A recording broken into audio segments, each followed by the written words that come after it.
Hello everyone, আসসালামু আলাইকুম। প্রচন্ড শীতে ঠান্ডা ভাত একটু ভিন্নভাবে উপস্থাপন করলে মন্দ কি। শুরুতে একটা প্যানে গরম তেলে পেঁয়াজ কুচি, হলুদের গুঁড়া, লবণ এবং সেই সাথে একটা টমেটো টুকরো করে ভেজে নিব।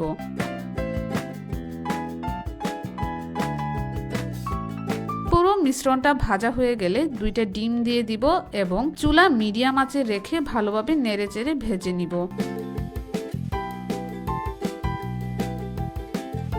আশা করি ভাজা হয়ে গেছে। এখন গতকালকে রাতে খাওয়ার পর যে অবশিষ্ট ভাত ছিল অর্থাৎ ঠান্ডা ভাত এবং সেই সাথে স্বাদ অনুযায়ী লবণ দিয়ে দিলাম। তারপর একটু নেড়েচেড়ে দিব যাতে ভাত না লেগে যায়।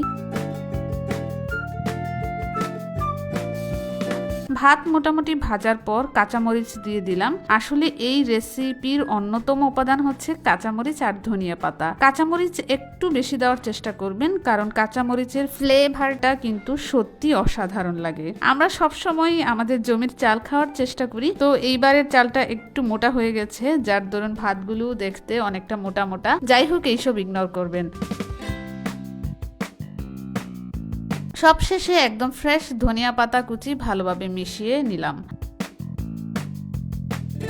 দেখেই বুঝতে পারছেন শীতের সকালে বাসি ভাত বা ঠান্ডা ভাতের এই গরম ধোয়া ওঠা রেসিপিটি খেতে কতটা সুস্বাদু লাগবে। শীতে এইভাবে খেতে কিন্তু আমার কাছে সত্যি বলতে দারুণ লাগে। আপনিও চাইলে খুব সহজেই বাসায় এই খাবারটা ট্রাই করতে পারেন। আশা করি আপনাদের কাছেও এই রেসিপিটি ভালো লাগবে। তো ফাইনালি রেডি হয়ে গেল গরিবের ফ্রাইড রাইস। সত্যি বলতে এই রাইসটা খেতেও কিন্তু ভীষণ মজা হয়েছে।